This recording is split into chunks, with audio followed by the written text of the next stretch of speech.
ಕಾಂಗ್ರೆಸ್ ಬಂದ ಮ್ಯಾಗಂತೂ ಅವ್ರು ಇಟ್ಟು ಚಡ್ಡಿಲಾಕತ್ತಾರ. ಆ ವಿಧಾನಸೌಧದಾಗ ನಾನು ನೋಡ್ತೀನಿ ಪೊಲೀಸರು ಕೂಡ ಜಗಳ ತೆಗಿದೇನು ಅವ್ರ ದಿಮಾಕ್ ಮಾಡೋದು ನೋಡಿದ್ರ ಆ ಗ್ಯಾಲರಿ ಅಂತೈತಿ ಮ್ಯಾಗ ಗ್ಯಾಲರಿ ಒಳಗೆ ಅವರೇ ಕೂತಿರ್ತಾರೆ.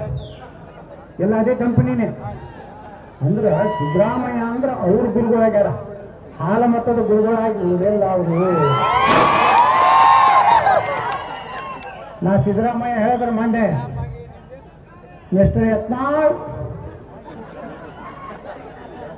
ನಿನ್ನ ಎಕ್ಸ್ಪ್ಲೇನ್ ಮಾಡ್ಯಾರ, ನೀವು ಮಾತಾಡ್ಯಾರ ಕುಂದ್ರ ಅಂದ್ರ. ನಾ ಹೇಳಿದ್ದೆ ಏನಂದ್ರೆ ಸಿದ್ದರಾಮಯ್ಯನವ್ರಿಗೆ ಏನ್ ಹೇಳಿದ್ರೆ ಸಿದ್ದರಾಮಯ್ಯನವರು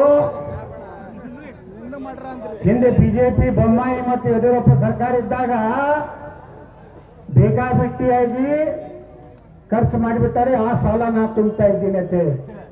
ನಾ ಸಿದ್ದರಾಮಯ್ಯ ಅವ್ರನ್ನ ಮಾತು ಕೇಳಿದೆ, ಮಾನ್ಯ ಮುಖ್ಯಮಂತ್ರಿಗಳೇ ಈ ಯಡಿಯೂರಪ್ಪ ಬೊಮ್ಮಾಯಿ ಇದ್ದಾಗ ಬಾದಾಮಿ ಕ್ಷೇತ್ರಕ್ಕೆ ನಿಮ್ಮ ಕ್ಷೇತ್ರಕ್ಕೆ ಎಷ್ಟು ರೊಕ್ಕ ಕೊಟ್ಟಾಗ ತುಡುಗಲೆ ನೀವೆಲ್ಲ ಎಕ್ಸಾಮ್ ಅದಕ್ಕೆ ಸಿದ್ದರಾಮಯ್ಯ ಭಯಂಕರ ಸಿಟ್ಟು. ಮಿಸ್ಟರ್ ಯತ್ನಾಳ್ ಏನು ಉಚ್ಚಾಟನೆ ಮಾಡ್ಯಾರ, ಎಕ್ಸ್ಪೆಲ್ ಮಾಡ್ಯಾರ. ನಾ ಹೇಳಿದೆ ಸನ್ಮಾನ್ಯ ಮುಖ್ಯಮಂತ್ರಿ ಸಿದ್ದರಾಮಯ್ಯ ಅವರೇ, ನಿಮ್ಮ ಸನ್ಮಾನ್ಯ ಶ್ರೀ ದೇವೇಗೌಡರು ಎಕ್ಸ್ಪೆಲ್ ಅವಾಗ ಏನಲ್ಲ ಇದನ್ನೇ ಅಂದೀನಿ, ನೀವು ಎಕ್ಸ್ಪೆಲ್ ಆಗಿದ್ದಕ್ಕೆ ಮುಖ್ಯಮಂತ್ರಿ ಆಗಿರಿ. ಕುಮಾರಸ್ವಾಮಿ ಅವರನ್ನ ಯಾಕೆ ಕುಮಾರಸ್ವಾಮಿ ಅವರನ್ನ ದೇವೇಗೌಡ ಸಸ್ಪೆಂಡ್ ಮಾಡಿದ್ರು, ಅವರು ಮುಖ್ಯಮಂತ್ರಿ ಆದರು.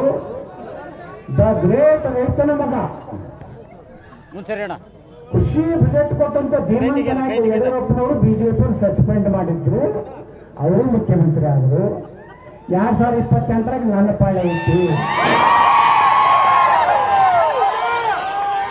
ಸುಮ್ಕಿದ್ರು ಸುಮ್ಮನೆ ಕೊಟ್ಬಿಟ್ಟೆ ಸಿದ್ದರಾಮಯ್ಯನವರು.